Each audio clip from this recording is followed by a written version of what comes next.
नमस्कार साथियों, स्वागत है आप सभी का वाईटी एग्रीकल्चर एकेडमी के डिजिटल प्लेटफॉर्म पर। सभी प्यारे अभ्यर्थी फटाफट से हमारे बीच लाइव आकर क्लास को ज्वाइन करेंगे और ज्वाइन करने के साथ साथ क्लास को अधिक से अधिक मात्रा में शेयर करेंगे ताकि हर एक बच्चे के पास क्लास पहुंच सके और हर एक बच्चा अपनी तैयारी को और अच्छा सकारात्मक परिणाम की ओर ले जा सके। आप तैयारी कर रहे हो, हर एक दिन आप हमसे जुड़ते हो और एग्रोनॉमी की क्लास में बेहतरीन चर्चाएं होती हैं अपने क्रॉप प्रोडक्शन के ऊपर।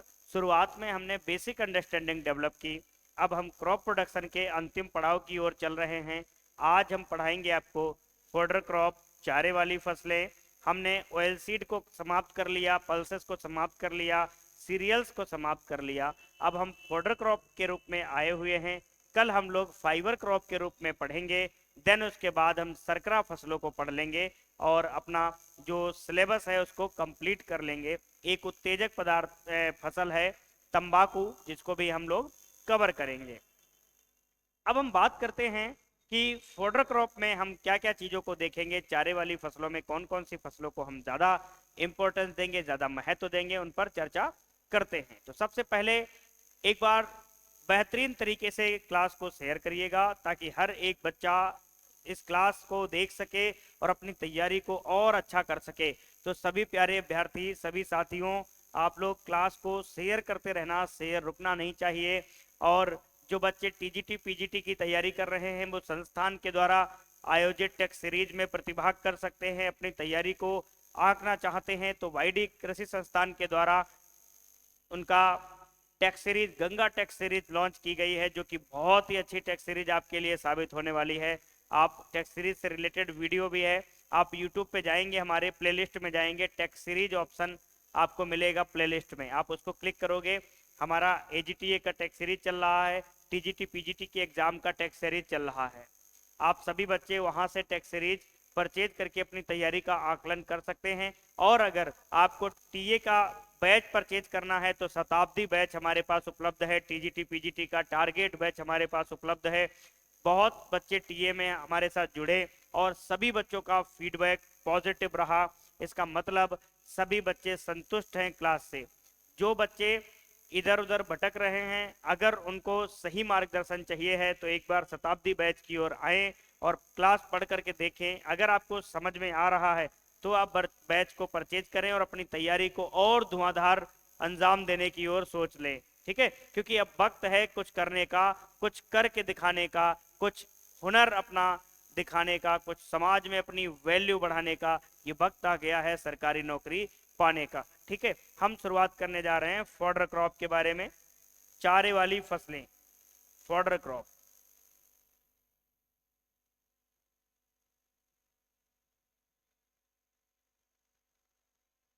फॉडर क्रॉप्स, चारे वाली फसलें।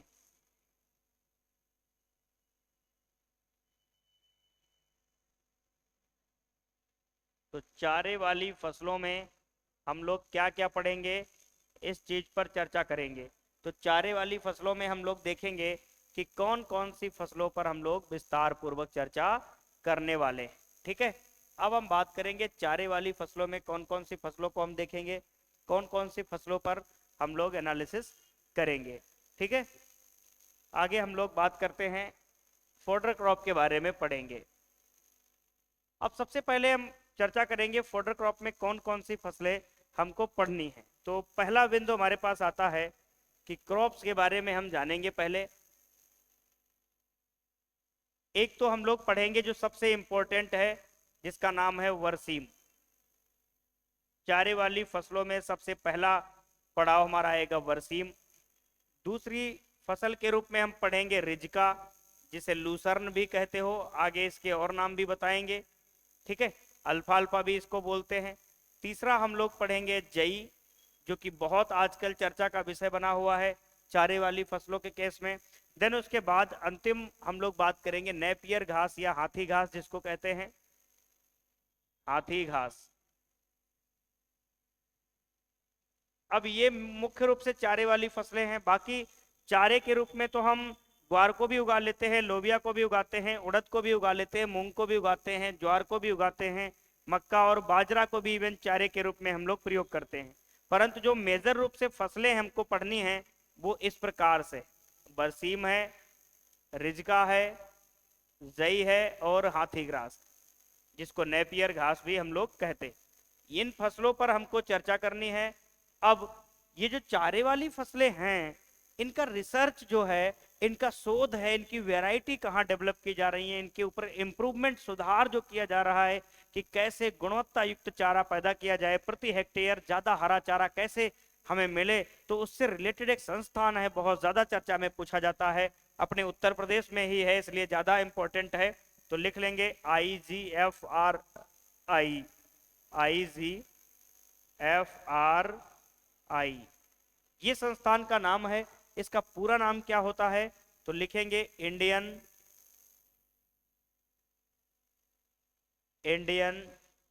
ग्रॉसलैंड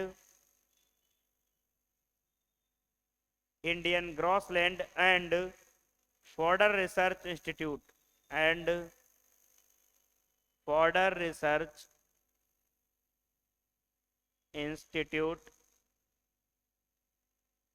इंस्टीट्यूट।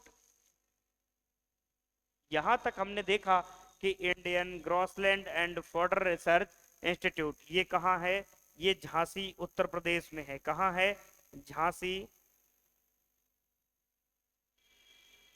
यूपी। तो ये जो संस्थान है, ये चारे वाली फसलों के ऊपर रिसर्च करता है, कैसे सुधार हो, कैसे अच्छी गुणवत्ता वाली चारे वाली हमको फसलें प्राप्त हो। ये तो है शुरुआत। अब पार्टी शुरू होने वाली है किसकी, चारे वाली फसलों की पार्टी होगी, तभी हमारे पशु आएंगे, पार्टी में एंजॉय करेंगे, बढ़िया से अच्छा उनको भोजन मिलेगा। मिलेगा कि नहीं मिलेगा। तो हम आज एक क्लास पशुओं के नाम, ठीक है, हम लोग अपना भोजन तो तैयार किए, अपने भोजन के बारे में पढ़े, दाल भी बना लिए, चावल भी बना लिए और तेल भी डाल दिए स्वाद के लिए। अब पशुओं के लिए हम कुछ करते हैं, तो ये क्लास पशुओं के लिए है। अब हम बात करेंगे, आप इसका स्क्रीनशॉट ले लीजिएगा। ये संस्थान बहुत ज्यादा इंपॉर्टेंट है, पूछा जाता है। अब पहली फसल को उठाते हैं और पहली फसल का नाम है साहब बरसीम। क्या नाम है, बरसीम। तो बरसीम को इंग्लिश में भी बरसीम बोलते हैं, और भी इसके नाम होते हैं, इजिप्शियन क्लोवर भी इसको बोलते हैं। अभी हम बरसीम पर चर्चा करने वाले हैं, और जो भी बिंदु आज तक पेपर में बरसीम से बने हुए हैं या आने वाले समय में जो बिंदु बन सकते हैं बरसीम से, उन पर हम लोग ब्रह्मास्त्र से कटाक्ष करेंगे, प्रहार करेंगे, ताकि कोई भी प्रश्न हमारा एग्जाम में बचने ना पाए। देखो हमारा उद्देश्य है, बहुत से बच्चे कहते हैं कि सर शताब्दी बैच में ये जो एग्रोनॉमी आप यूट्यूब पे पढ़ा रहे हो, ये क्या सर कंप्लीट है क्या, या बैच में आप कुछ और पढ़ा रहे हो। तो मेरा चाहे वो मैं ऑफलाइन टीचिंग करूं या ऑनलाइन टीचिंग करूं, हमारा टीचिंग का तरीका जो है सेम ही रहता है। आपने देखा होगा अभी तक ऑनलाइन टीचिंग में मैं 1 घंटे आपको पढ़ाता हूं, तो 1 घंटे में हमारा कोशिश रहता है कि 50 से ज्यादा मिनट हम आपको कंटेंट पर दूं। फालतू की बातें क्लास पे नहीं करना। फालतू की बातें करने के लिए हम लोग इंस्टा पे बातें करेंगे, लाइव आके हम लोग फेसबुक पर लाइव आके बातें करेंगे। क्लास का मामला क्लास में ही निपटा जाए, ज्यादा सही रहेगा। तो इसलिए बहुत से बच्चे कहते हैं सर आप लाइव भी बहुत कम आते हो, यानी कि लाइव आप आते ही नहीं हो ज्यादातर। तो ये एग्रोनॉमी की क्लास चल रही है, लाइव की जो बात है मैं कुछ ही दिनों बाद आऊंगा, MCQ क्लास में मैं लाइव के रूप में आऊंगा। थ्योरी की क्लास अगर लाइव पढ़ाई जाए तो बहुत से बच्चों के कमेंट ये सब, तो 1 घंटे में हम आपको 20 ही मिनट पढ़ा के जा पाएंगे। तो यही जो क्रॉप हम एक दिन में कंप्लीट कर पा रहे हैं, बहुत सारा टाइम लग जाएगा। और हम चाहते हैं AGTA वाले बच्चों, तुम्हारे साथ कोई अन्याय ना हो और किसी भी तरीके का आपके साथ कुछ भी गलत ना हो। आपको समय अनुसार एक सही पाठ्यक्रम को हम परिपूर्ण करें, ताकि आप आने वाले समय में अपने एग्जाम को मुंहतोड़ जवाब दे सको। ठीक है, हाँ ये ध्यान रखना कि मैं जो भी सोचता हूँ आप लोगों के लिए सोचता हूँ। टेक्स्ट सीरीज हमने अलग पैटर्न से फॉलो किया, अलग पैटर्न से चलाने का निर्णय लिया, जो कि सभी बच्चों ने उसको एडॉप्ट भी किया और बहुत अच्छा लग रहा है कि हमारा जो टेक्स्ट सीरीज है बहुत बच्चों ने परचेज भी कर लिया है। तो आगे हम बढ़ते हैं, बरसीम के बारे में पढ़ते हैं, क्या क्या कुछ करना है बरसीम के बारे में। तो हम वैज्ञानिक नाम देखते हैं बरसीम का क्या है। बरसीम कौन से कुल में रखा गया है और बरसीम में कितना गुणसूत्र होता है ये भी हम लोग देख लेते हैं।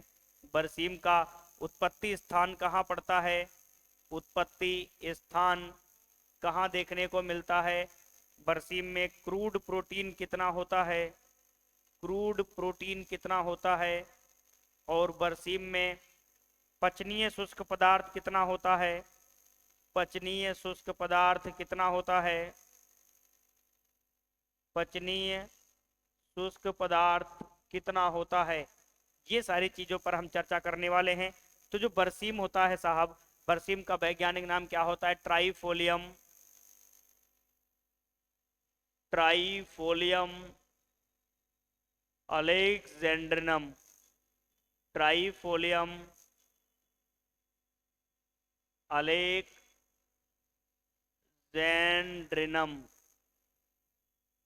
ये इसका वैज्ञानिक नाम है।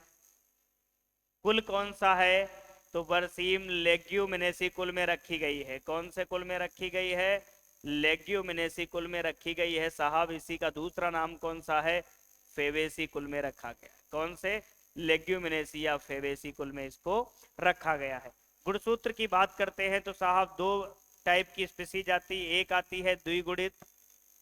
तो जो बरसीम की द्विगुणित स्पीसीज होती है उसमें जो गुणसूत्र होते हैं वो 2n बराबर 16 होते हैं। कहीं कहीं कुछ जगह 8 भी आपको देखने को मिलेंगे, ध्यान देना। 2n बराबर 16 होते हैं। और अगर चतुर्गुणित वैरायटी है,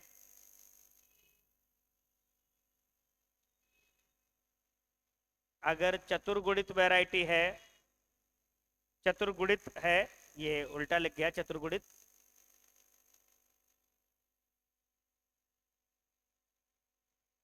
चतुर्गुणित अगर वैरायटी है तो चतुर्गुणित की बात करते हैं तो 2n बराबर 32 होगा। चतुर्गुणित वैरायटी की बात करेंगे 2n बराबर 32 होगा। उत्पत्ति स्थान इजिप्ट होता है या मिस्र होता है, इजिप्ट होगा या मिस्र होगा, दोनों एक ही बात है। और क्रूड प्रोटीन जो होती है वो 20% पाई जाती है और पचनीय शुष्क पदार्थ जो होता है वो 70% पाया जाता है। कितना, 70% पाया जाता है। यहां तक बात समझ में आ गई। अब क्या है, इन बहुत सारे फैक्ट को हम एक साथ पढ़ेंगे ताकि हम बहुत सारी चीजों को कवर कर सकें। अब इसको थोड़ा इधर साइड में ले आते हैं और बहुत सारे फैक्ट हम बरसीम के बारे में जान लेते हैं।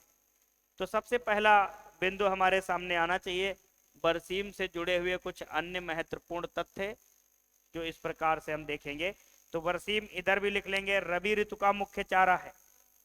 क्या है, रबी ऋतु का मुख्य चारा, रबी ऋतु का मुख्य चारा है कौन, बरसीम। बरसीम क्या है, रबी ऋतु का मुख्य चारा है। आगे हम बात करेंगे बरसीम के बारे में। तो बरसीम को और किस नाम से जानते हैं, तो बरसीम, इसको और किस नाम से जानेंगे तो ये जरा ध्यान देना, इसको हम क्या बोलते हैं, चारे वाली फसल। क्या बोलते हैं, चारे वाली फसल। इसको प्रे फसल भी कहते हैं, प्रे क्रॉप, प्रे फसल, प्रे फसल या शिकारी फसल के नाम से भी जानते हैं। इसको गलघोटू फसल भी कहते हैं, गलघोटू फसल, स्मोदर क्रॉप, इसको गलघोटू फसल भी कहते हैं, स्मोदर क्रॉप। क्या बोलेंगे, स्मोदर क्रॉप भी कहते हैं किसको, बरसीम को। ठीक है, इसको चारों का राजा क्या बोलते हैं, चारों का राजा बोलते हैं इसको, चारों का राजा बोलते हैं। और इसे हरा कैंसर भी बोलते हैं। क्या बोलते हैं, सॉरी, इसको हरा सोना भी बोलते हैं, हरा सोना। हरा सोना और किसको किसको बोलते हैं, तो हरा सोना बोलते हैं साहब, बांस को भी हरा सोना बोलते हैं, बरसीम को भी हरा सोना बोलते हैं, और अफीम को भी हरा सोना बोलते हैं। किसको, अफीम को भी हरा सोना बोलते, तीनों को हरा सोना के नाम से जाना जाता है। तो यहाँ तक हमने बरसीम के बारे में चर्चा कर ली। अब कुछ और पॉइंट्स हैं जो बरसीम के बारे में हमको लिखने हैं। लिखना है कि भारत में बरसीम का आगमन, भारत में बरसीम का आगमन 1904 में 1904 में जोसफ के द्वारा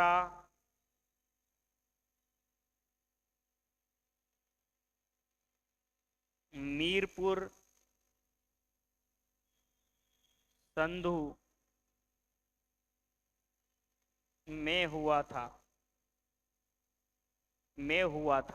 ठीक है। जो प्रेजेंट टाइम में अगर देखा जाए तो बांग्लादेश की सीमा में आता है मीरपुर। कहाँ? बांग्लादेश की सीमा में आता है।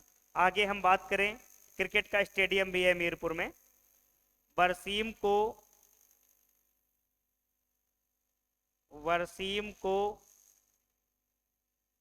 इजिप्शियन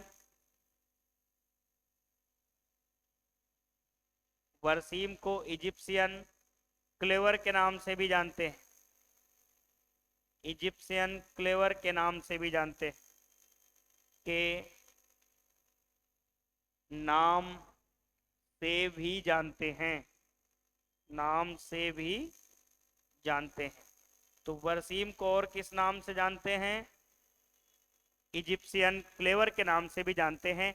ये दो स्लाइड हमने दोनों तरफ एक स्लाइड को डिवाइड कर दिया। आप इसको भली भांति से लिख लो, अपना नोट तैयार कर लो, बना लो, स्क्रीनशॉट ले लो, ताकि हम आगे की चर्चा कर सके। फटाफट से स्क्रीनशॉट लेने के साथ साथ एक भयंकर तरीके से शेयर हो जाना चाहिए, ताकि हर एक बच्चे के पास क्लास पहुंचती रहे।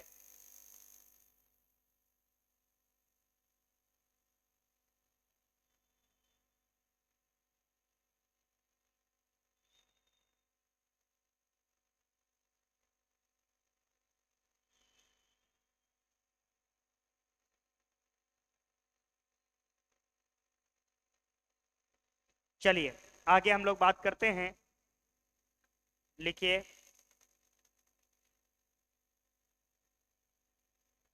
बीज दर। तो बीज दर की अगर हम बात करते हैं, सामान्य जो बीज दर हम लोग बरसीम में प्रयोग करते हैं, सामान्य दशा में जो बीज दर प्रयोग करते हैं वो 25 से 30 केजी पर हेक्टेयर।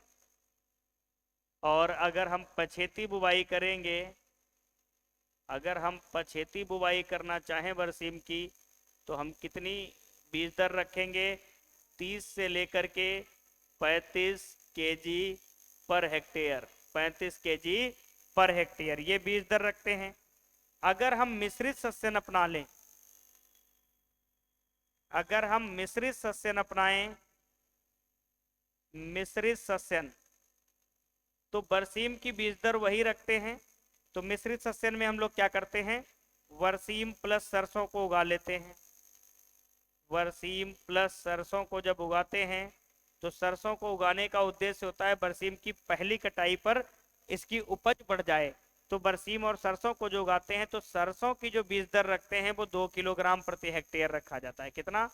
2 किलोग्राम प्रति हेक्टेयर के हिसाब से सरसों की बीज दर रखी जाती है। क्वेश्चन पूछा गया, जब बरसीम और सरसों को साथ साथ मिलाकर मिश्रित सस्यन में उगाते हैं, तो जो सरसों की बीज दर है वो कितना रखा जाता है? 2 किलोग्राम रखा जाता है। यहां तक बात समझ में आ गई। आगे हम चर्चा करते हैं बुवाई का समय।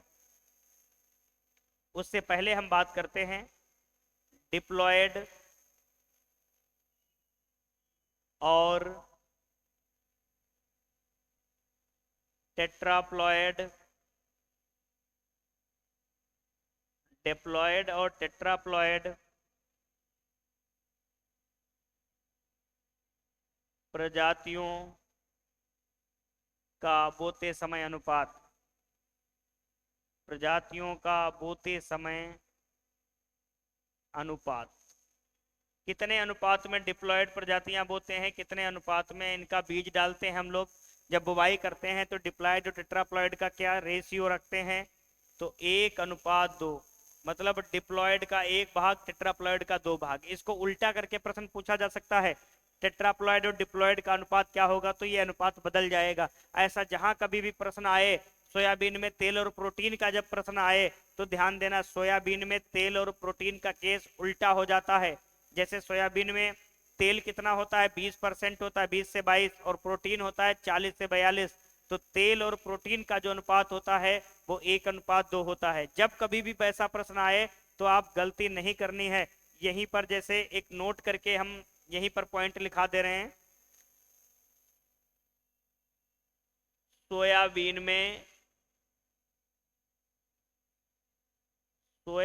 में तेल और प्रोटीन का जो अनुपात कभी भी पूछ लिया जाए तो तेल और प्रोटीन का अनुपात कितना रखेंगे, 1:2 रखेंगे। क्यों? क्योंकि तेल पाया जाता है 20%, कितना, 20%, और प्रोटीन पाया जाता है 40 से लेकर के 42%। तो ये पॉइंट है, इसको आप बॉक्स में बंद कर लेना और लिख लेना। ऐसा जब कभी भी ऐसा प्रश्न आए तो वहां पर दिमाग थोड़ा चलाना और जल्दबाजी नहीं करना, क्योंकि गलत हो जाएगा क्वेश्चन आता हुआ, वो पता नहीं कहां से क्या पूछ ले। आपको तो बस आना चाहिए ना। ठीक है, आगे एक पॉइंट लिखते हैं, बरसीम में फास्फोरस व कैल्शियम प्रचुर मात्रा में पाए जाते हैं। बरसीम में फास्फोरस व कैल्शियम प्रचुर मात्रा में पाए जाते हैं, प्रचुर मात्रा में पाए जाते हैं, जिसके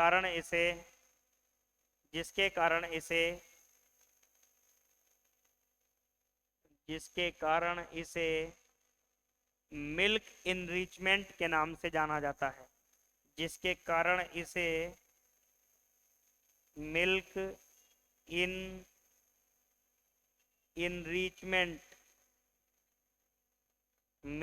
इनरिचमेंट के नाम से जाना जाता है, के नाम से जाना जाता है, के नाम से जाना जाता है। यहां तक बात हमारे समझ में आ गई कि किस नाम से जाना जाता है, मिल्क इनरिचमेंट के नाम से जाना जाता है। किसको? बरसीम को मिल्क इनरिचमेंट के नाम से जाना जाता है। आप फटाफट से इसको नोट कर लीजिएगा, सारी चीजों को एक बार फटाफट से इसको नोट करिएगा। हर चीज आपको देखने को मिलेगी यहाँ पर। मिल्क इनरिचमेंट बोलते हैं तो क्यों बोलते हैं, ये हमने लिखा दिया, मिल्क इनरिचमेंट। ठीक है, फटाफट से लिख लो इसको।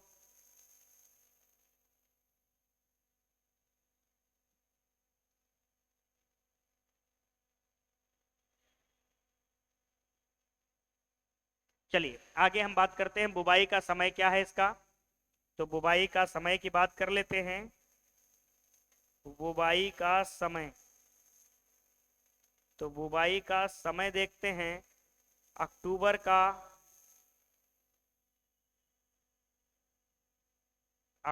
का प्रथम पखवाड़ा, अक्टूबर का प्रथम पखवाड़ा। बरसीम की बीज दर बहुत इंपॉर्टेंट है।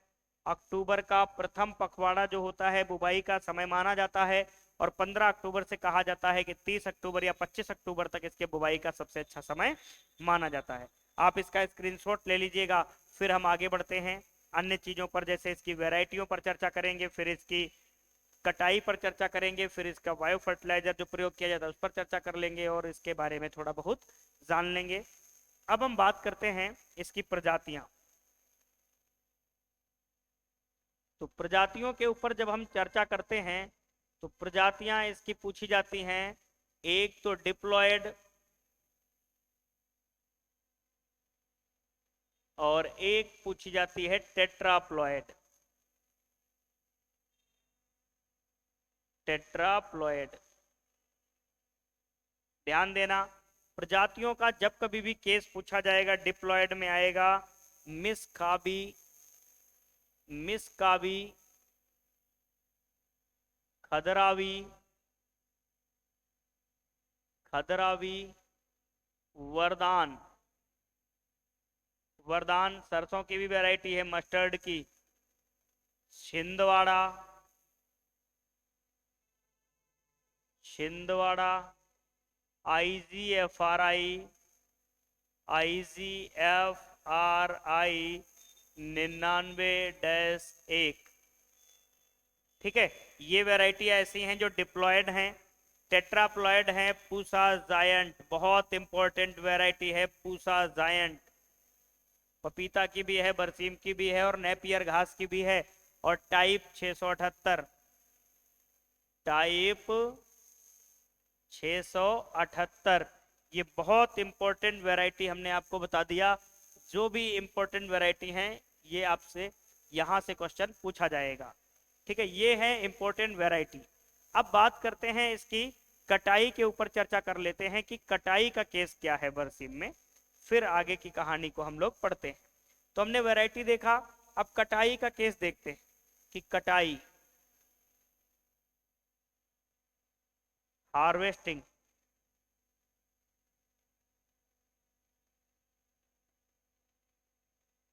कटाई का केस हम लोग देखते हैं और बात करते हैं इसकी कटाई से रिलेटेड।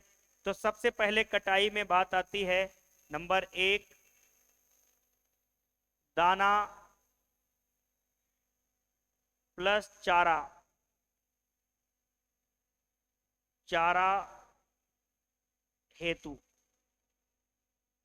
चारा हेतु, दाना प्लस चारा हेतु। तो दाना प्लस चारा हेतु जब बरसीम उगाएंगे तो 2 से 3 कटाई करेंगे। कितनी कटाई करेंगे? 2 से 3 कटाई करेंगे।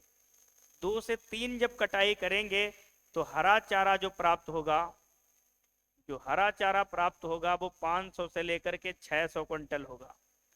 500 से लेकर के 600 क्विंटल पर हेक्टेयर प्राप्त होगा, पर हेक्टेयर प्राप्त होगा।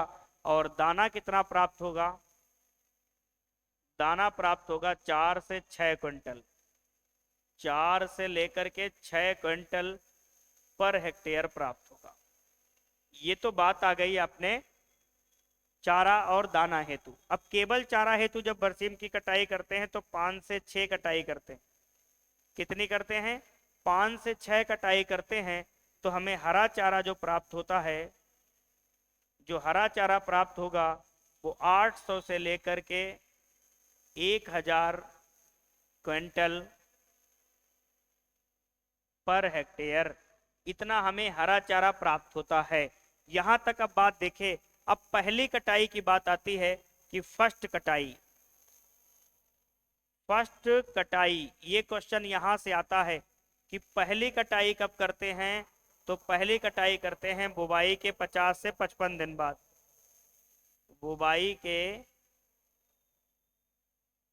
50 से 55 दिन बाद, 50 से 55 दिन बाद इसमें पहली कटाई करते हैं। ये बात समझ में आ गई? बुवाई के 50 से 55 दिन बाद पहली कटाई करते हैं। शेष कटाइयां, जो बची हुई कटाइयां होती हैं, शेष कटाइयां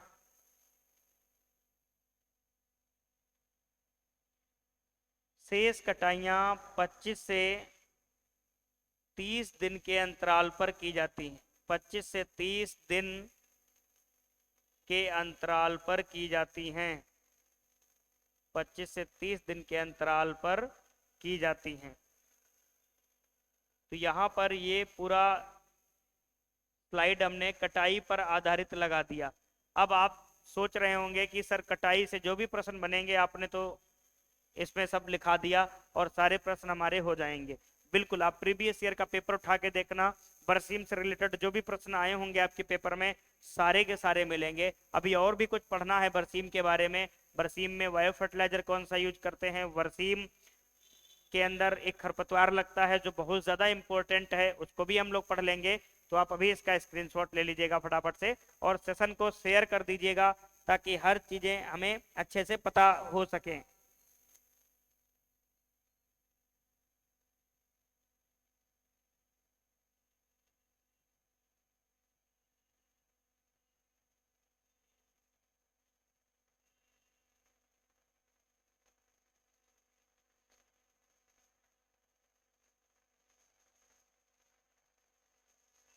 चलिए आगे हम बात करते हैं कि खरपतवार एक बहुत ज्यादा पूछा जाता है, बहुत ज्यादा चर्चा का विषय रहता है खरपतवार, वीड।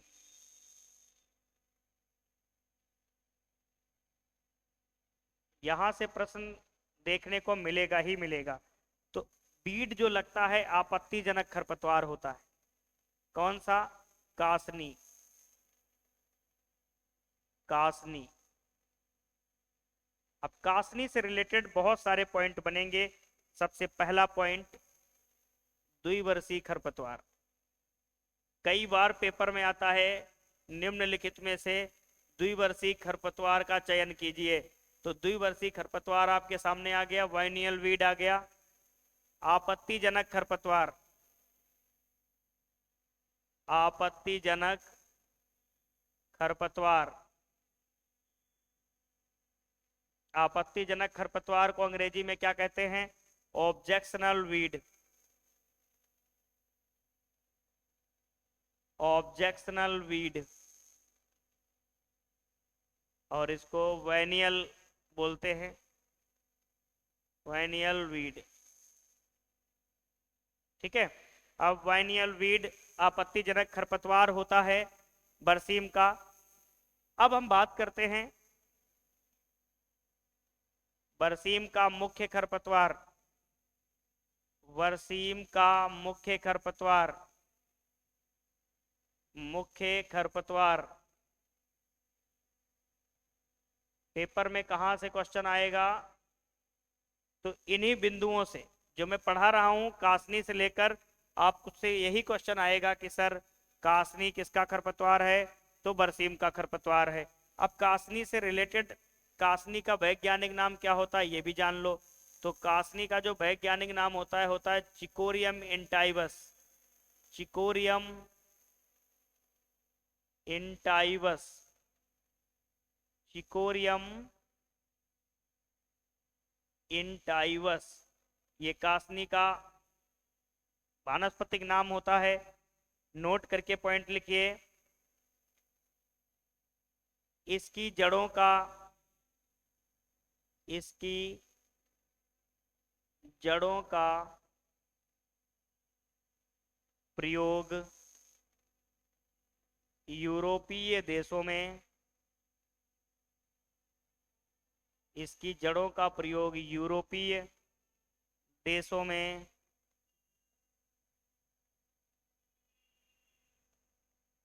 कॉफी फ्लेवर में, कॉफी फ्लेवर में अतिरिक्त स्वाद बढ़ाने के लिए किया जाता है। अतिरिक्त स्वाद बढ़ाने के लिए किया जाता है। स्वाद बढ़ाने के लिए किया जाता है। बढ़ाने के लिए किया जाता है।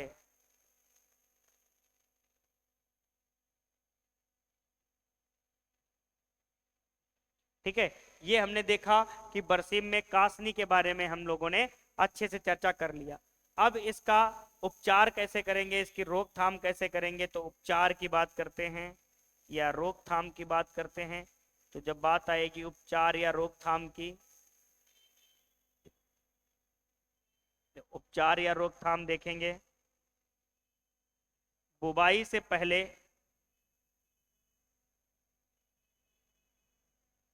बुवाई से पहले क्या करेंगे?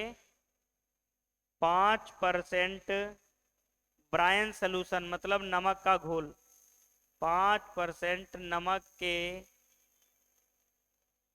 घोल में बीज को डालते हैं। बीज को डालते हैं।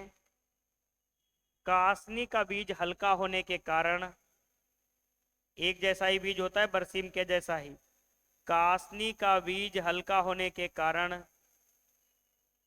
कासनी का बीज हल्का होने के कारण, हल्का होने का कारण, हल्का होने के कारण, हल्का होने के कारण, हल्का होने के कारण घोल के ऊपर आ जाता है, घोल के ऊपर आ जाता है, जिसको बीज से अलग कर लिया जाता है, जिसको जिसको बरसीम के बीज से अलग कर लिया जाता है, बरसीम के बीज से अलग कर लिया जाता है, बीज से अलग कर लिया जाता है, अलग कर लिया जाता है।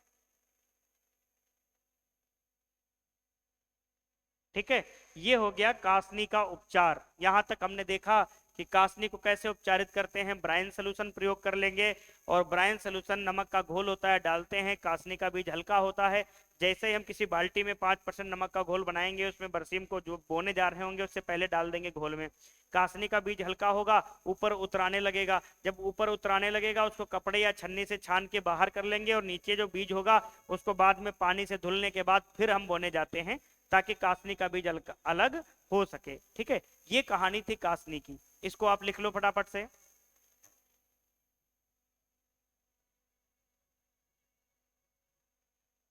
आगे हम बात करते हैं कि बरसीम में कौन सा जैव उर्वरक प्रयोग किया जाता है। तो राइजोबियम, राइजोबियम, जब राइजोबियम पढ़ाएंगे तो इसकी कहानी बताएंगे। राइजोबियम ट्राइफोलाई, ट्राइफोलाई ये जैव उर्वरक है।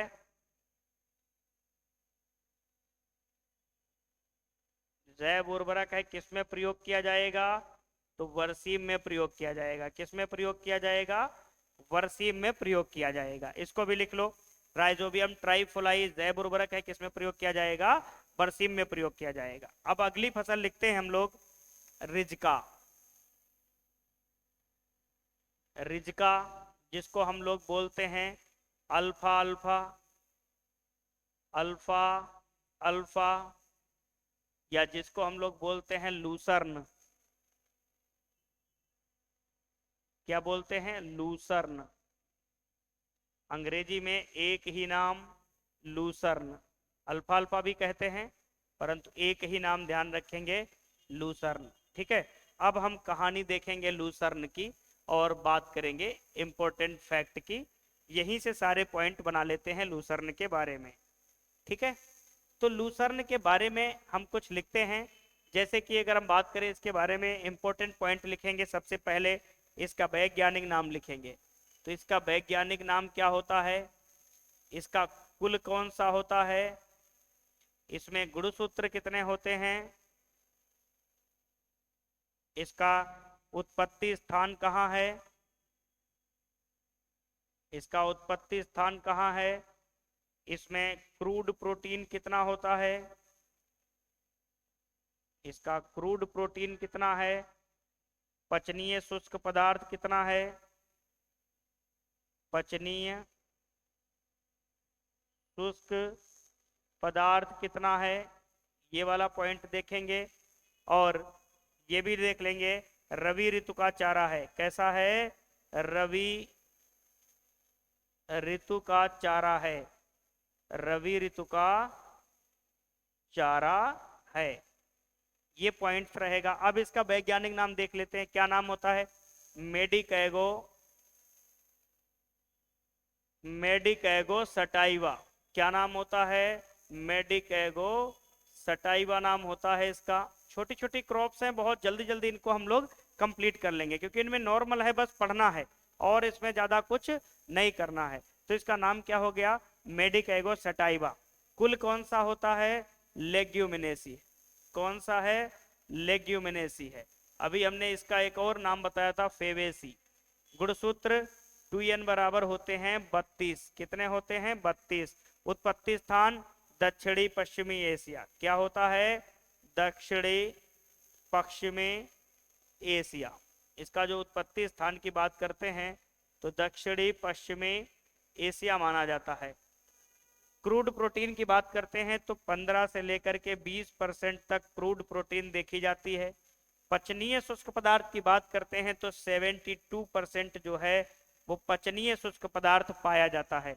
आप इसका भी स्क्रीनशॉट ले लीजिएगा। जो नॉर्मल चीजें हमने इसके बारे में बताई हैं, रिजका, अल्फा अल्फा, lucerne, Medicago sativa, Leguminosae, 2n बराबर 32, दक्षिणी पश्चिमी एशिया 15 से 20, 72 रबी ऋतु का चारा है। अब इसके बारे में हम कुछ और पॉइंट लिखते हैं, उनको भी जान लेते हैं। पहले आप इसको फटाफट से नोट कर लीजिएगा, इसका स्क्रीनशॉट ले लीजिएगा। आगे हम बात करेंगे कि इसमें और भी क्या पूछे जाते हैं। जैसे कुछ पॉइंट्स हैं, चारों की रानी। चारों की रानी बोलते हैं, चारों की रानी कहते हैं किसको, रिजका को। क्या बोलेंगे, चारों की रानी कहते हैं। अगला पॉइंट लिखिएगा, रिजका सबसे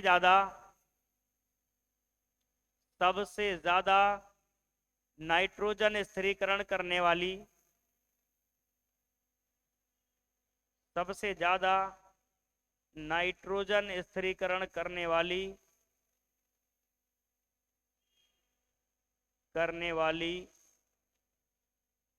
फसल है,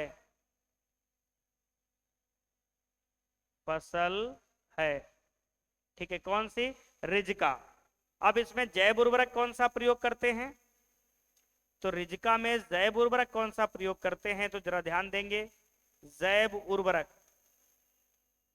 रिजका में जैव उर्वरक प्रयोग करते हैं राइजोबियम मेलिलोटी, राइजोबियम मेलिलोटी। अब राइजोबियम मेलिलोटी जो होता है, ये रमेश, एक फार्मूला होता है रमेश, ये ट्रिक होती है। क्या, रिजका, मेथी, सैंजी, इन तीनों में ये देखने को मिलता है जैव उर्वरक। किसमें किसमें, रिजका, सैंजी, मेथी। तो ट्रिक होती है रमेश। तो राइजोबियम मेलिलोटी की बात अगर करते हैं तो रमेश ट्रिक याद रखेंगे, रमेश ट्रिक से हम लोग ध्यान दे लेते हैं। रिजका में एक प्रोसेस होती है, बहुत पूछी जाती है, लूपिंग। क्या होती है, लूपिंग। क्या होती है लूपिंग, जरा देखते हैं। हालांकि ये प्रोसेस पढ़ा चुके हैं हम आपको, लूपिंग, रिजका। लिखेंगे, अधिकतम चारा प्राप्ति के या अधिकतम चारा प्राप्ति के उद्देश्य हेतु, अधिकतम चारा प्राप्ति के उद्देश्य हेतु हम क्या करते हैं, रिजका की शीर्ष कलिकाओं, रिजका की शीर्ष कलिकाओं को हटा देते हैं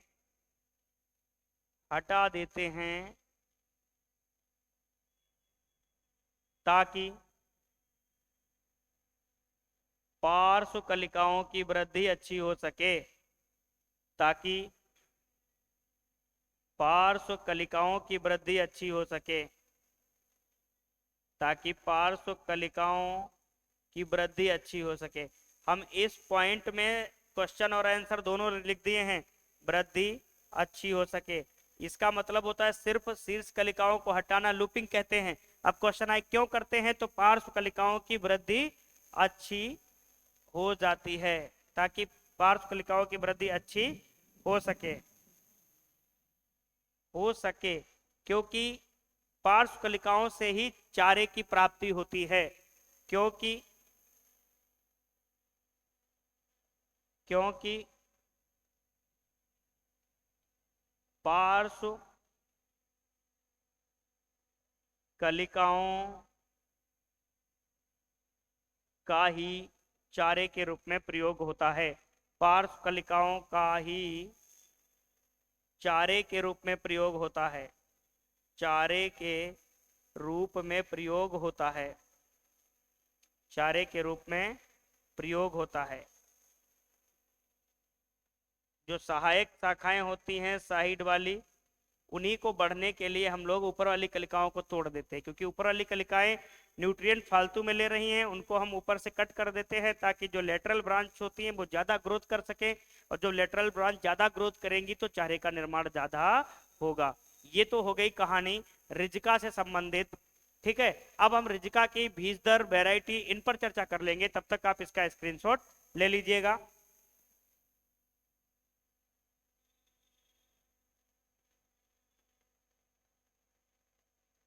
चलिए आगे हम बात करते हैं रिजका की बीज दर। इसकी बीज दर जब चर्चा करेंगे तो इसकी बीज दर जो रखते हैं वो होती है 20 से 25 केजी। कितना होती है? 20 से 25 केजी पर हेक्टेयर इसकी बीज दर होती है। और इसकी प्रजातियां, तो प्रजातियों के बारे में अगर हम जिक्र करें तो प्रजातियां इसकी कौन कौन सी प्रजातियां होती हैं? तो मूपा, मूपा, रैम्बलर, मूपा, रैम्बलर और सिरसा 8, सिरसा 9 और सिरसा 10 किसकी है? जरा फटाफट से बताना। सिरसा 8 और सिरसा 9, और कमेंट करके बताना सिरसा 10 किसकी है। हम लिखा चुके हैं आपको सिरसा 10, चारे वाली वैरायटी लिखाए हैं, रसियन जायंट और सिरसा 10। अब देखते हैं कितने लोग इसका जवाब दे पाते हैं। ये तो हमने रिजका के बारे में लिखा। अब हम बात करेंगे जई के बारे में लिखेंगे। अगली जो क्रॉप है जई, जिसको हम बोलते हैं ओट। क्या बोलते हैं? ओट। जई के बारे में देखते हैं, ओट के बारे में पढ़ते हैं, क्या क्या चीजें हम लोग इस पे देखते हैं। तो ओट का जो वैज्ञानिक नाम है, कुल कौन सा है, गुणसूत्र कितने हैं, उत्पत्ति स्थान कहाँ है,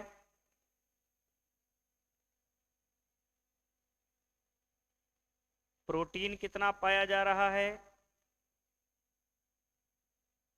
इन सब चीजों पर चर्चा करेंगे। तो इसका वैज्ञानिक नाम होता है एविना सटाइवा। क्या होता है? एविना सटाइवा। सभी लोग सेशन को शेयर करते रहिएगा ताकि ज्यादा से ज्यादा बच्चे इस क्लास को पढ़ सके। ये जो फोल्डर क्रॉप है, हमने टारगेट किया था कि इसको एक ही क्लास में हम लोग कवर कर सके ताकि आपको अध्ययन करने में आसानी हो और सारी चीजों को आप अच्छे से कवर कर पाए। हमने बरसीम पढ़ी, हमने रिजका पढ़ा, अब हम जई के केस में आते हैं। बहुत इंपॉर्टेंट है, क्या पॉइंट इंपॉर्टेंट बनेंगे ये अपने को देखना है।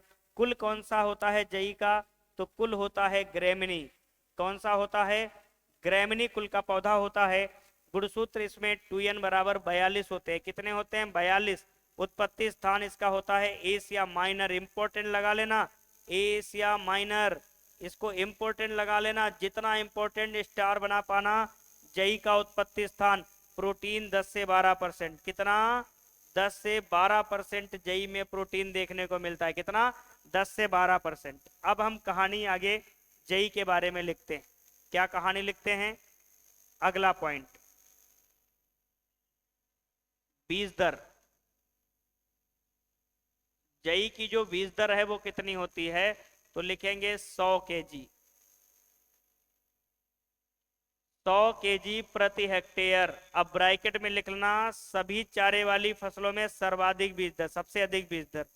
सभी चारे वाली फसलों में सभी चारे वाली फसलों में सबसे ज्यादा बीज दर, ये क्वेश्चन आया हुआ है पेपर में, सबसे अधिक बीज दर।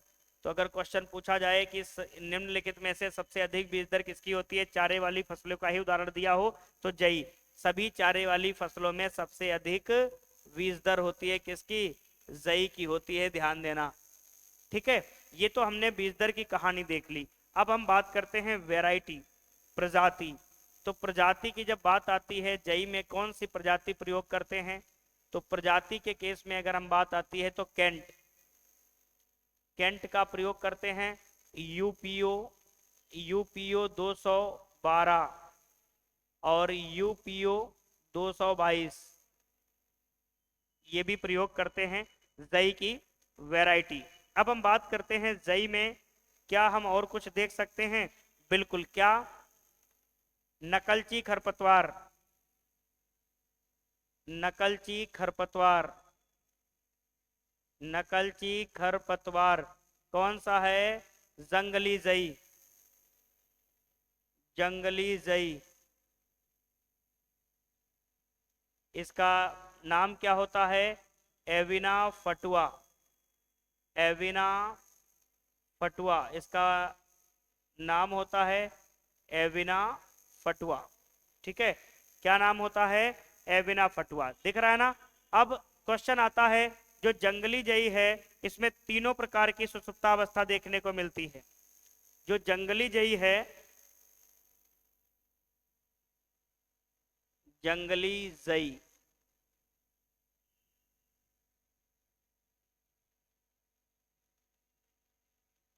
तीनों प्रकार की सुसुप्तावस्था पाई जाती, तीनों प्रकार की सुसुप्तावस्था पाई जाती है,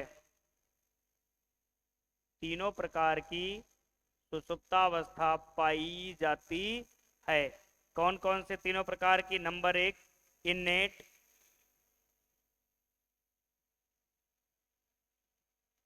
इंड्यूस, इन्फोर्स्ड। मतलब प्राथमिक, द्वितीयक, बलकृत, इसको प्राथमिक बोलते हैं, प्राथमिक सुसुप्तावस्था, इसको द्वितीयक सुसुप्तावस्था, और इसे बलकृत, इसे वलकृत सुसुप्तावस्था कहते हैं। ये तीनों प्रकार की सुसुप्तावस्था आपको देखने को मिलती है जंगली जई के अंदर। हमने सारी चीजों को कवर कर लिया। अब एक क्रॉप बची है चारे वाली में, आपका हाथी ग्रास या नेपियर ग्रास। आप इसको नोट कर लीजिएगा, फिर मैं आगे हाथी ग्रास या नेपियर ग्रास के बारे में बताता हूं।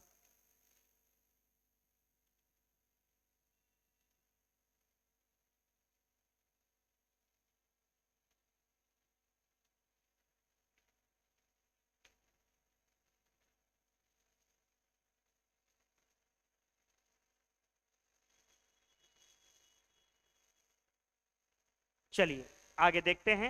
नेक्स्ट क्रॉप हाथी घास,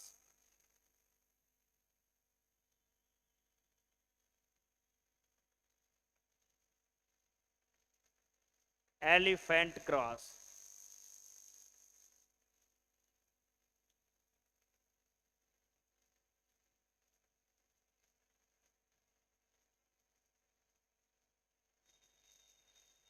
एलिफेंट ग्रास, इस एलिफेंट ग्रास का और भी कोई नाम है क्या, बिल्कुल है, कौन सा, नेपियर घास। इसको और क्या कहते हैं, नेपियर ग्रास बोलते हैं।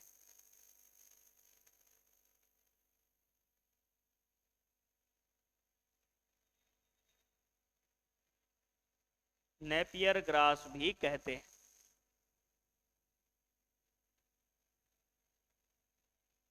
इस पॉइंट को नोट कर लेना। आगे अब हम बात करते हैं वैज्ञानिक नाम। कुल, गुणसूत्र, उत्पत्ति स्थान,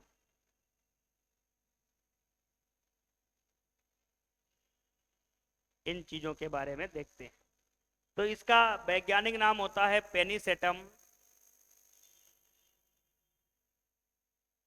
pennisetum puerperium, puerperium, pennisetum puerperium इसका वैज्ञानिक नाम होता है। कुल कौन सा होता है? तो ग्रेमिनी होता है। सभी बच्चे क्लास को शेयर करते रहेंगे ज़्यादा से ज़्यादा मात्रा में, ताकि हर एक बच्चा इस क्लास से जुड़ सके और बेहतरीन तरीके से अपनी क्लास को पढ़ सके। तो हमने देखा कि इसका कुल कौन सा है? ग्रेमिनी है। कौन सा है? ग्रेमिनी है। गुणसूत्र इसमें 2n बराबर 28 होते हैं। कितने होते हैं? 28 होते हैं। उत्पत्ति स्थान इसका रोडोसिया होता है, रोडोसिया। ठीक है, उत्पत्ति स्थान रोडोसिया होता है। अब यहाँ पर एक पॉइंट लिखिएगा, नोट करके लिखिएगा, यह फसल, यह घास जीवित बीज का उत्पादन नहीं करती है, जीवित बीज का उत्पादन नहीं करती है, जीवित बीज का उत्पादन नहीं करती है, नहीं करती है, जिसके कारण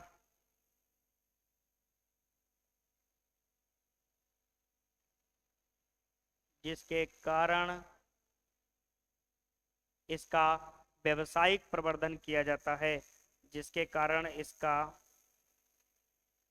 व्यावसायिक प्रवर्धन किया जाता है, व्यावसायिक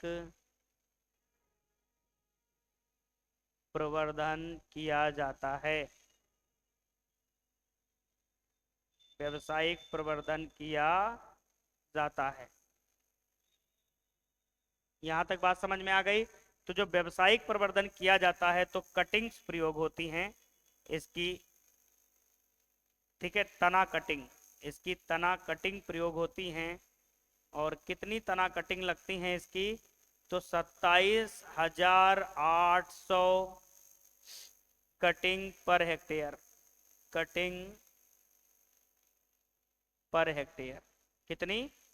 27,800 कटिंग पर हेक्टेयर के रूप में इसमें प्रयोग की जाती हैं। और इससे जो चारा प्राप्त होता है, जो इसकी उपज होती है, हरा चारा हमें मिलता है। उपज के रूप में अगर हम देखें तो हमें हरा चारा की बात करते हैं तो कितना हमें हरा चारा प्राप्त होता है? तो हरा चारा 1000 से लेकर के 1500 क्विंटल, कितना?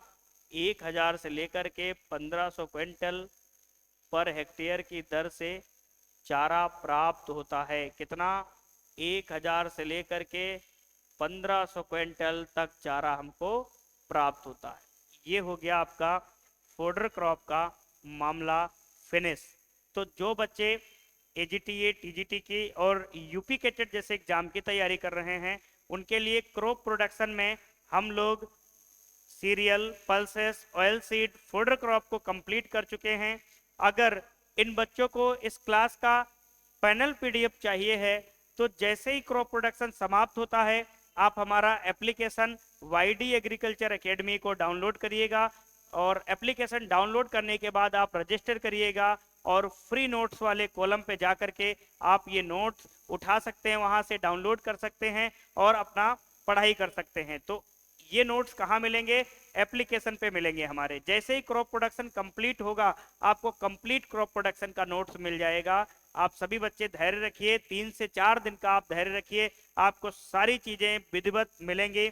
आप लिख भी रहे होंगे, जो बच्चे नहीं लिख रहे थे, जिनको नोट्स चाहिए है, पैनल पीडीएफ आपको हर एक जो भी हमारा जो लेख है आप स्पष्ट समझ सकते हो जैसा कि मुझे लगता है।